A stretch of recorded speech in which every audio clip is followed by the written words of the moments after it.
hearing of our Subcommittee on Privacy, Technology, and the Law will come to order. I want to welcome our witnesses, all of the audience who are here, and say a particular thanks to Senator Schumer, who has been very supportive and interested in what we're doing here, and also to Chairman Durbin, whose support has been invaluable in encouraging us to go forward here. I have been grateful, especially to my partner in this effort, Senator Hawley, the ranking member. He and I, as you know, have produced a framework, basically a blueprint for a path forward to achieve legislation. Our interest is in legislation, and this hearing, along with the two previous ones, have to be seen as a means to that end. We're very result-oriented, as I know you are from your testimony. And I've been enormously encouraged and emboldened by the response so far, just in the past few days, and from my conversations with leaders in the industry like Mr. Smith. There is a deep appetite, indeed a hunger, for rules and guardrails, basic safeguards for businesses and consumers, for people in general, from the panoply of potential perils. But there's also a desire to make use of the tremendous potential benefits.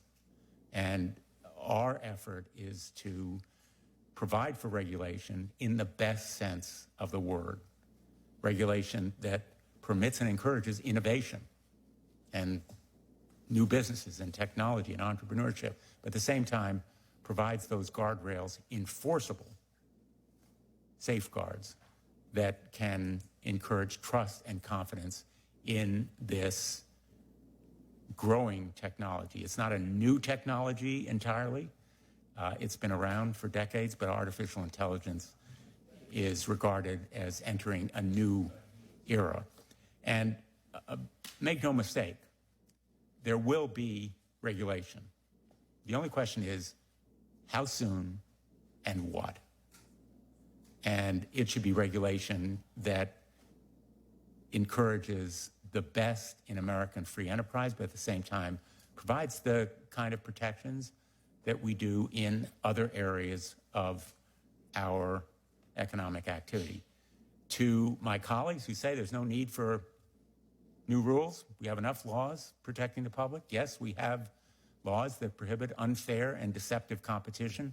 We have laws that regulate airline safety and drug safety, but nobody would argue that simply because we have those rules, we don't need specific protections for medical device safety or car safety. Just because we have rules that prohibit discrimination in the workplace doesn't mean that we don't need rules that prohibit discrimination in voting. And we need to make sure that these protections are framed and targeted in a way that apply to the risks involved.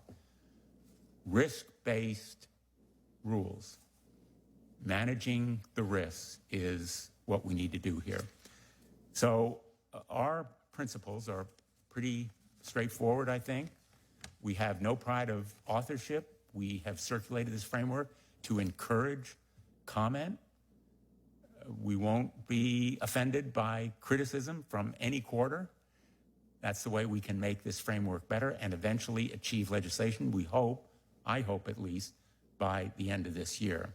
And the framework is basically establishing a licensing regime for companies that are engaged in high-risk AI development, creating an independent oversight body that has expertise with AI and works with other agencies to administer and enforce the law, protecting our national and economic security to make sure we aren't enabling China or Russia and other adversaries to interfere in our democracy or violate human rights, requiring transparency about the limits and use of AI models. And this point includes rules like watermarking, digital disclosure when AI is being used, and data access for researchers, and ensuring that AI companies can be held liable when their products breach privacy, violate civil rights, endanger the public, deepfakes, impersonation, hallucination.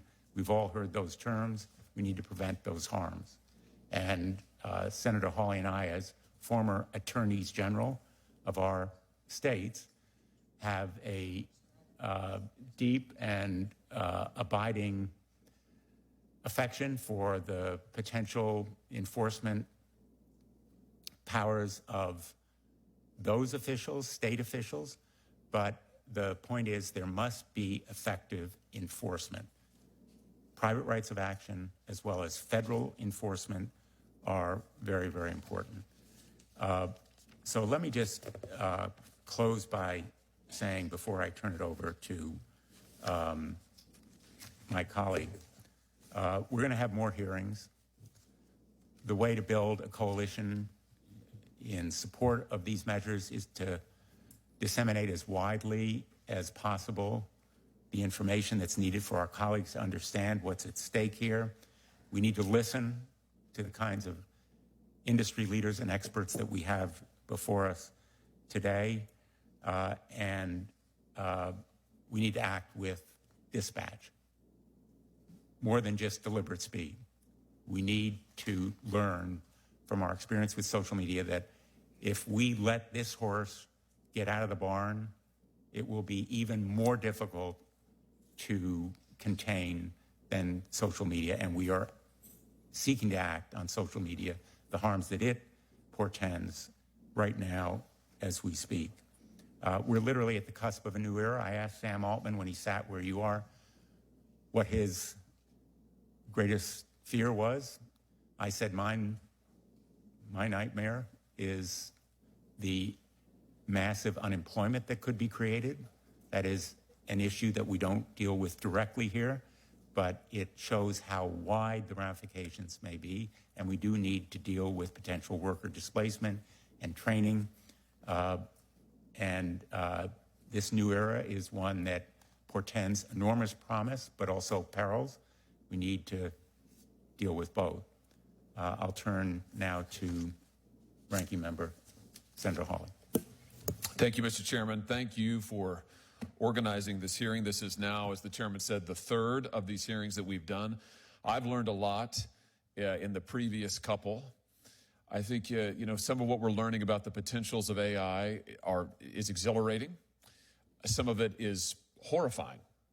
And I think what I hear the chairman saying, and what I certainly agree with, is we have a responsibility here now to do our part to make sure that this new technology, which holds a lot of promise but also peril, actually works for the American people, that it's good for working people, that it's good for families, that we don't make the same mistakes that Congress made with social media, where 30 years ago now, Congress basically outsourced social media to the biggest corporations in the world, and that has been, I would submit to you, nearly an unmitigated disaster, where we have had the biggest, most powerful corporations, not just in America, but on the globe and in the history of the globe, doing whatever they want with social media, running experiments basically every day on America's kids, inflicting mental health harms, the likes of which we've never seen, messing around in our elections in a way that is deeply, deeply corrosive to our way of life. We cannot make those mistakes again.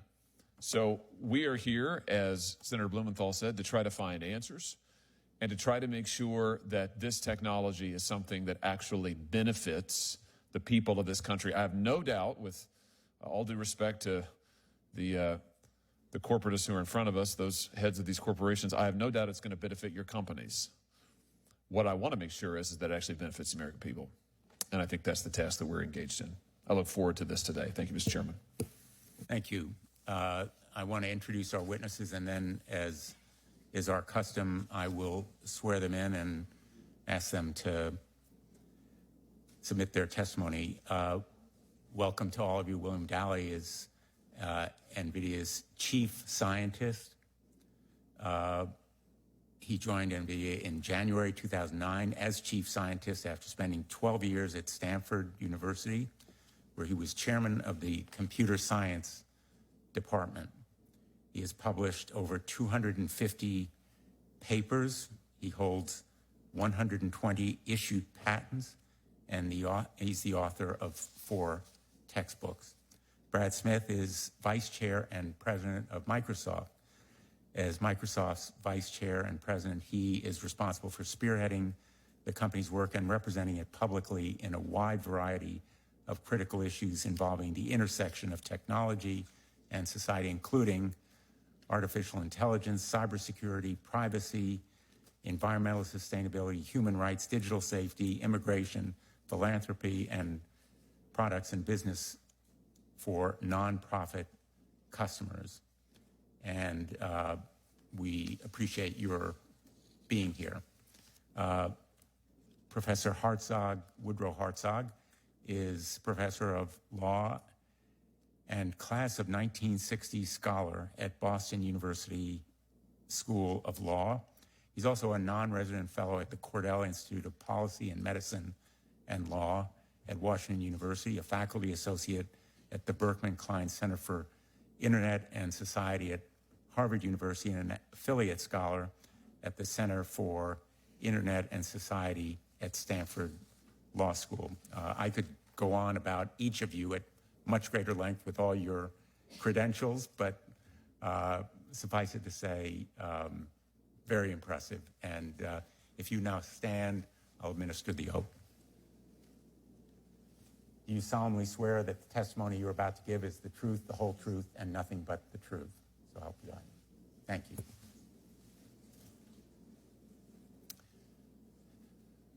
Why don't we begin with you, Mr. Dowling? Chairman Blumenthal, Ranking Member Hawley, esteemed Judiciary Committee members, thank you for the privilege to testify today. I'm NVIDIA's Chief Scientist and Head of Research, and I'm delighted to discuss our artificial intelligence journey and future. NVIDIA is at the forefront of accelerated computing and generative AI, technologies that have the potential to transform industries, address global challenges, and profoundly benefit society. Since our founding in 1993, we have been committed to developing technology to empower people and improve the quality of life worldwide. Today, over 40,000 companies use NVIDIA platforms across media and entertainment, scientific computing, healthcare, financial services, internet services, automotive and manufacturing to solve the world's most difficult challenges and bring new products and services to consumers worldwide.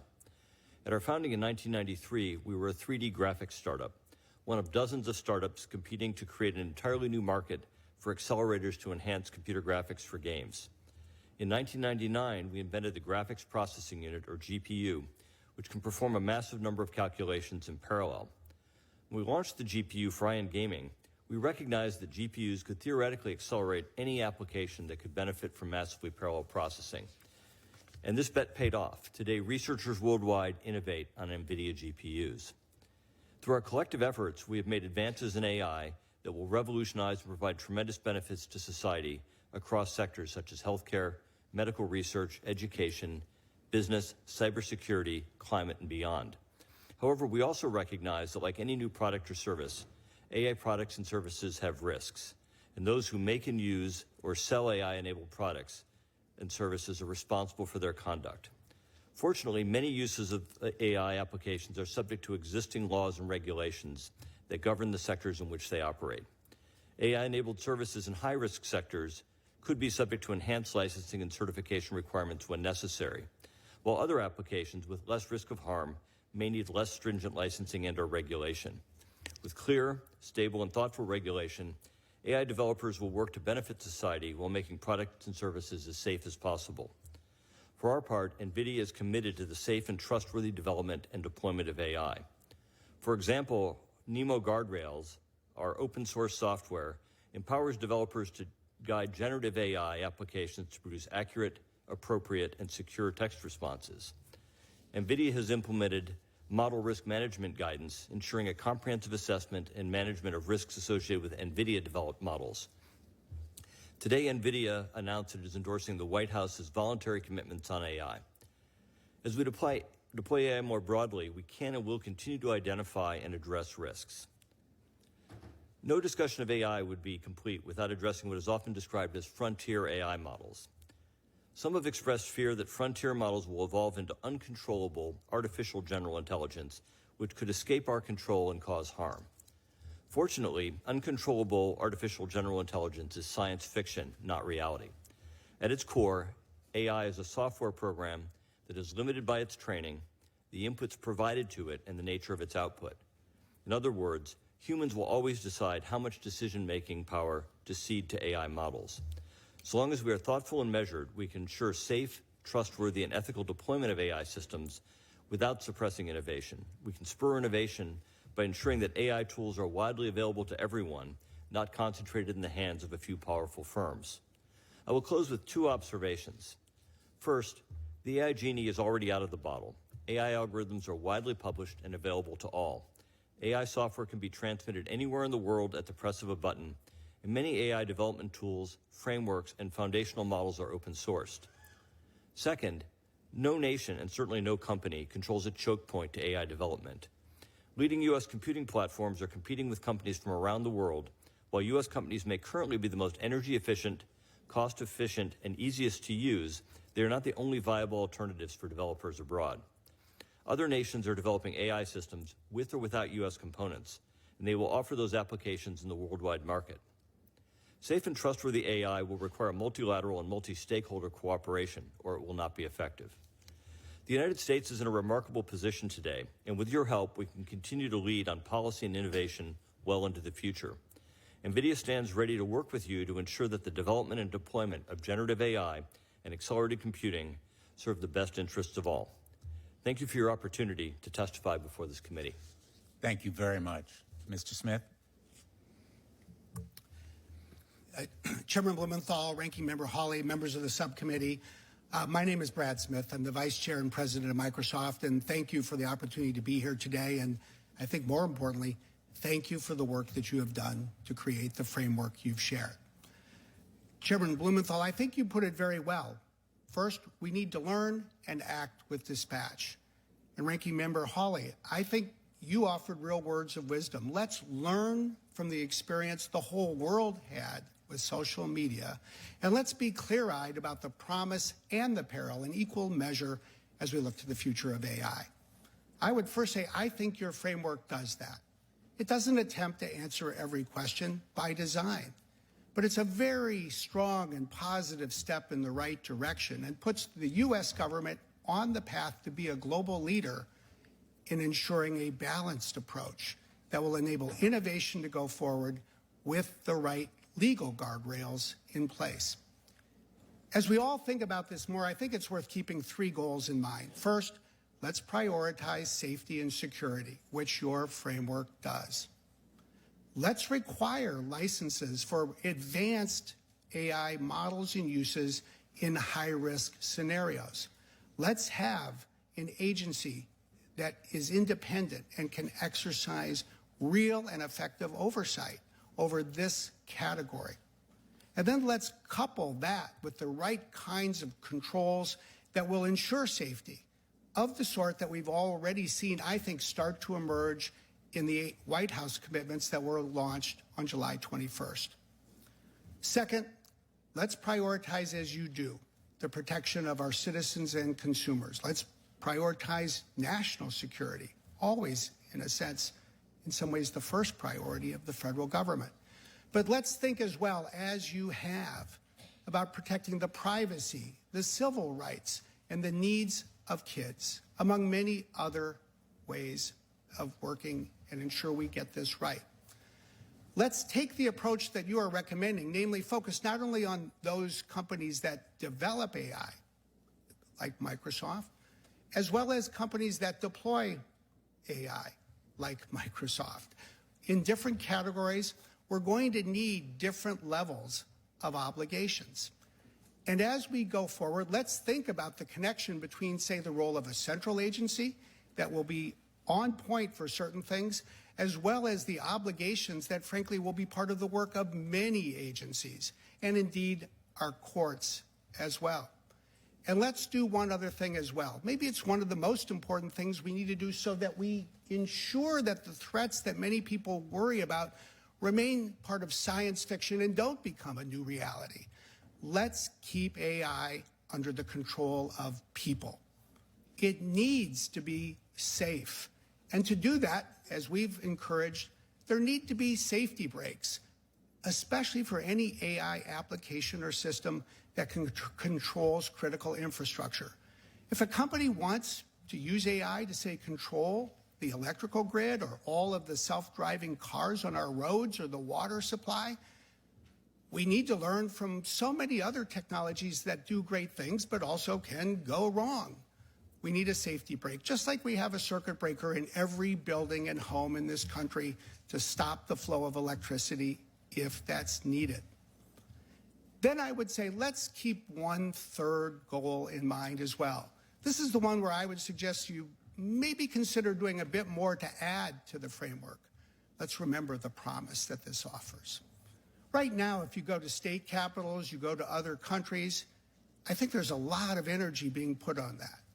When I see what Governor Newsom is doing in California, or Governor Burgum in North Dakota, or Governor Youngkin in Virginia, I see them at the forefront of figuring out how to use AI to, say, improve the delivery of health care, advance medicine, improve education for our kids, and maybe most importantly, make government services more accessible and more efficient. Let's see if we can find a way to not only make government better by using this technology, but cheaper, or use the savings to provide more and better services to our people. That would be a good problem to have the opportunity to consider. In sum, Professor Hartzog has said this is not a time for half measures. It is not. He is right. Let's go forward as you have recommended. Let's be ambitious and get this right. Thank you.